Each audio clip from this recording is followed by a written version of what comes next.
नमस्ते बच्चों, इससे पहली वीडियो में हमने कक्षा तीसरी की पाठ्य पुस्तक झरोखा में संकलित, जो कि आपकी परिवेश अध्ययन की पुस्तक है, पाठ 1 यह है मेरा परिवार पढ़ा था। और उसमें हमने परिवार के बारे में कुछ बातें जानी थी। पेज नंबर 2 पर हमने आशा और शिवानी के परिवार के बारे में पढ़ा था कि आशा का परिवार छोटा है और शिवानी का परिवार बड़ा है। अब इन्हीं दो परिवारों के बारे में पेज नंबर 3 पर कुछ चर्चा की गई है। तो चलिए देखते हैं कि इसमें क्या बताया गया है।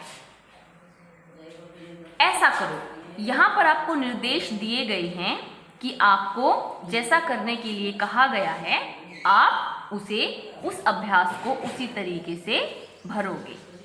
यहाँ देखिए, सही वाक्य पर ठीक का निशान लगाओ, गलत वाक्य पर गलत का निशान लगाओ। तो यहाँ पर हमें कुछ वाक्य दिए गए हैं और उसमें से हमें ठीक और गलत को छांटना है। पहला वाक्य, दादी ने आशा को प्यार से मुन्नी कहा। तो बच्चों, पिछली वीडियो में हमने पढ़ा था कि जब आशा गांव गई तो उसकी दादी ने उसे प्यार से गले लगाया और कहा, मेरी प्यारी बेबी। तो आशा की दादी ने उसे बेबी कहकर बुलाया था, न कि मुन्नी। तो क्योंकि ये बात गलत है, उसे बेबी कहा गया था, मुन्नी नहीं, तो यहाँ पर हम गलत का निशान लगा देंगे। अगला वाक्य, आशा के दादा दादी गांव में रहते हैं। अब आपको बताना है कि यह बात सही है या गलत। हमने पीछे पढ़ा था कि आशा जो है दिवाली मनाने के लिए गांव जा रही है यहाँ पर। तो बच्चों, इसका अर्थ हुआ कि यह वाक्य बिल्कुल सही है। आशा के दादा दादी गांव में रहते हैं, तो हम यहाँ सही का निशान लगाएंगे। अगला वाक्य देखिए, शिवानी के परिवार में चाचा चाची साथ रहते हैं। हमने पढ़ा था यह है शिवानी का परिवार। यहाँ पर शिवानी के परिवार में उसके दादा दादी, चाचा चाची, मम्मी पापा और एक भाई और बहन है। तो क्योंकि शिवानी के परिवार में चाचा चाची साथ रहते हैं, तो यह बात बिल्कुल सही है, तो हम यहाँ पर ठीक का निशान लगाएंगे। अगला वाक्य देखिए, शिवानी दिवाली मनाने गांव नहीं गई। तो बच्चों, यह बात बिल्कुल सही है, क्योंकि गांव में दिवाली मनाने कौन गया था? आशा गई थी, ना कि शिवानी। तो यह भी बिल्कुल सही वाक्य है, यहाँ पर भी हम सही का निशान लगाएंगे। आगे देखते हैं, आशा परिवार के साथ रसोई घर से भोजन की महक आ रही थी। दादाजी ने सभी को भोजन करने के लिए बुलाया। सभी हाथ धोकर इकट्ठे भोजन करने लगे। देखा बच्चों, कितनी अच्छी आदत है कि भोजन करने से पहले हमें हमेशा अपने हाथ धोने चाहिए। भोजन में बाजरे की रोटी, साग, चटनी, चूरमा और लस्सी थी। यहाँ जिस भोजन का जिक्र किया गया है बच्चों, गांव में ज़्यादातर इसी तरह का भोजन खाया जाता है, जो कि हमारे स्वास्थ्य के लिए, हमारी सेहत के लिए बहुत ही अच्छा होता है। आशा ने थाली में थोड़ा सा चूरमा छोड़ दिया। दादाजी ने कहा, यह अच्छी बात नहीं है, हमें थाली में उतना ही खाना लेना चाहिए जितनी भूख हो। तो दादाजी ने कितनी सही बात कही है कि बच्चों, अपनी थाली में जूठन हमें नहीं छोड़नी चाहिए। हमें अपने शरीर की आवश्यकता के अनुसार ही भोजन करना चाहिए, झूठा नहीं छोड़ना चाहिए। अब ये लाइन पढ़ने के बाद यहाँ पर कुछ रिक्त स्थान दिए गए हैं और वह हमें भरनी है, जो कि आपकी ऊपर दी गई पढ़ी हुई लाइनों से ही संबंधित हैं।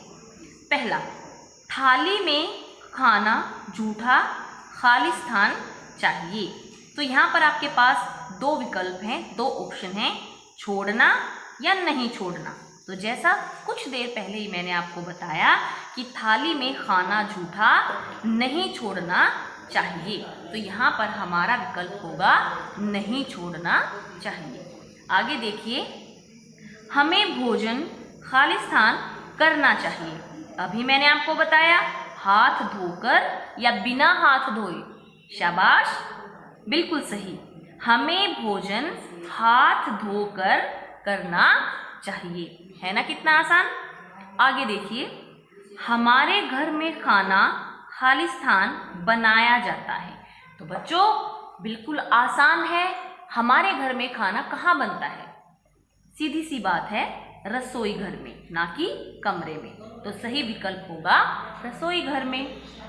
अगला, परिवार के सब लोगों ने भोजन में खालिस्तान खाया। तो क्या खाया था? हलवा खाया था या चूरमा खाया था? अभी अभी हमने पढ़ा कि परिवार के सब लोगों ने भोजन में चूरमा खाया। तो बच्चों हमारा सही ऑप्शन होगा चूरमा। अब आगे देखते हैं क्या बताया गया है। आदतें अपनी अपनी। गांव के गोपी चाचा की यह आदत है कि वह हर बात कहने के बाद हैं जी जरूर कहते हैं। भोलू दादा हंसते समय ताली बजाते हैं, यह उनकी खास आदत है। देखो बच्चों, हर एक इंसान की कोई ना कोई खास आदत ज़रूर होती है। आप अपने परिवार में यह बात नोट करें कि किस परिवार के सदस्य की कौन सी आदत है, और कोई ना कोई आदत आप में भी ज़रूर होगी, और वो मुझे आप लोग बताएंगे। गोपी चाचा ने कहा, आशा तुम्हारी शक्ल तो तुम्हारे दादा से मिलती है। हैं जी, भोलू दादा बोले, आरती के बाल भी तो अपने पिता की तरह घुंघराले हैं। इस बात से हमें यह समझ आता है कि हमारे जो शारीरिक और मानसिक गुण होते हैं वो कहीं ना कहीं हमारे परिवार के सदस्यों से मिलते जुलते हैं। हमारी जो शारीरिक बनावट होती है वो कहीं ना कहीं हमारे परिवार के किसी न किसी सदस्य से मिलती हुई होती है। आगे देखिए, ऐसा करो, यहाँ पर कुछ निर्देश दिए गए हैं और देखते हैं क्या करना है। क्या तुम्हारे परिवार में भी किसी सदस्य की कोई खास आदत है? किसकी? उसकी तरह अभिनय करके दिखाओ। अभिनय मतलब उसकी तरह आप नाटक करके दिखाओ। उसकी एक तरह से आपको एक्टिंग करनी है कि उसकी आदत क्या है। चित्र देखो और बताओ। आशा और आरती का अपने माँ, पिताजी व दादाजी से क्या क्या मिलता जुलता है। देखो बच्चों, इस चित्र को ध्यान से देखना है। यह आशा है और यह इसकी बहन आरती है। तो देखते हैं कि इन दोनों की जो शारीरिक बनावट है वो किससे मेल खाती है। तो ध्यान से देखो बेटा, यहाँ पर जो आरती है इसके बाल घुंघराले हैं, और यहाँ इसके पिताजी के बाल भी कैसे हैं? घुंघराले हैं, है ना। ये देखिए, ध्यान से देखिए। तो आशा की बहन जो है आरती, इसके बहन के बाल और इसके पिताजी के बाल आपस में कैसे हैं? मिलते जुलते हैं। और अब ध्यान से देखो, यहाँ पर आशा और उसकी जो माँ की जो शक्ल है, जो सूरत है, वह भी आपस में काफ़ी मिलती जुलती है। ध्यान से देखिए, तो हुई ना सिमिलैरिटीज़, आपस में मिलती जुलती शक्ल, समानता। तो ऐसे ही सबके परिवार में होता है। आपकी शक्ल भी किसी न किसी से आपके परिवार में ज़रूर मिलती होगी। अब यहाँ तुम्हें क्या करना है बेटा, यहाँ पर तुम्हें सोचना है और लिखना है। क्या तुम्हारी आँखें, बाल, नाक, चाल, आवाज़ आदि तुम्हारे परिवार के किसी सदस्य से मिलती जुलती हैं? यदि हाँ तो तालिका में लिखो। तो बेटा यहाँ आपको क्या करना है, यहाँ आपके परिवार के सदस्य के नाम लिखने हैं। जैसे एक उदाहरण दिया गया है कि आपके पापा से आपकी आँखें मिलती जुलती हैं। अब अगर आपके बाल आपकी माँ से मिलते जुलते हैं तो आपको यहाँ पर अपनी माता का नाम लिखना है, और यहाँ पर उनसे आपका कौन सा